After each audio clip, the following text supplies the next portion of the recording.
Chà,បងប្អូនទាំងអស់គ្នាមានជាការអ៊ីហឹងលូជាមកក្រុមគេនោះនាំគ្នាមកទិញអីញ៉ាំប៉ុន្តែបានខ្ចប់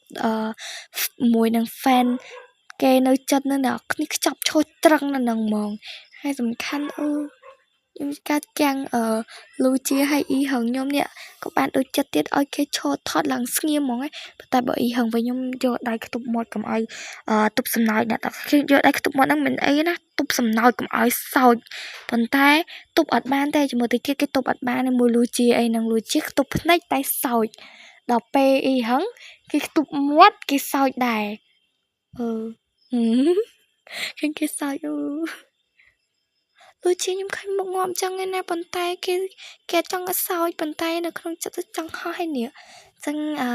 វីដេអូមានតែប៉ុណ្្នឹងទេហើយក៏ខ្ញុំសូមមកអធិស្ឋានបងអូនដែលគាត់ fan TF Family ដែលគាត់ចូល comment ឲ្យខ្ញុំអត់បានចូលតបបងហើយខ្ញុំសូមអធិស្ឋាននិងសូមទោសបងខ្លះមែនតើដែលខ្ញុំអត់បានចូលតប comment ណាបងហើយបើសិនជាការ voice delay នឹងមានការខុសឆ្គងអីបន្តិចសូមបងកុំប្រកែកប្រកាន់ណាបងណា